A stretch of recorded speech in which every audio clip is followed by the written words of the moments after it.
So, రాష్ట్రం కని విని ఎరుగని విధంగా అమరావతిలో కోటి 4,00,000 చదరపు అడుగుల్లో ఐకానిక్ టవర్‌లయితే రాబోతున్నాయన్నమాట. అసెంబ్లీ, అడ్మినిస్ట్రేటివ్ ట్రిబ్యునలు, హైకోర్టు భవనాలకు ప్రణాళికలైతే వేయడం జరిగింది. 48 అంతస్తులతో జీఏడీ టవర్‌లయితే ఉండబోతున్నాయన్నమాట.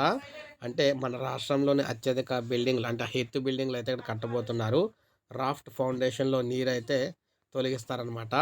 మొత్తంగా చూసుకున్నట్లయితే 40 పనులకు టెండర్ల ప్రక్రియ పూర్తయింది. వచ్చే నెల రెండో వారం నుంచి పునర్నిర్మాణ ప్రక్రియ అయితే జరుగుతుంది. ముఖ్యంగా ఇలాంటివి కాదు. జీఏడీ టవర్ అనేది 48 అంతస్తులతో 17,03,433 చదరపడుగుల విస్తీర్ణంలో టవర్ 1, టవర్ 2 40 అంతస్తులతో 28,00,000 చదరపడుగులతో టవర్ 3, టవర్ 4లు అదేవిధంగా 40 అంతస్తులతో 23,00,000 చదరపడుగులతో మరికొన్ని టవర్లు అయితే నిర్మించబోతున్నారు. హైకోర్టు, అడ్మినిస్ట్రేషన్ బిల్డింగ్ ఇవన్నీ కూడానమాట.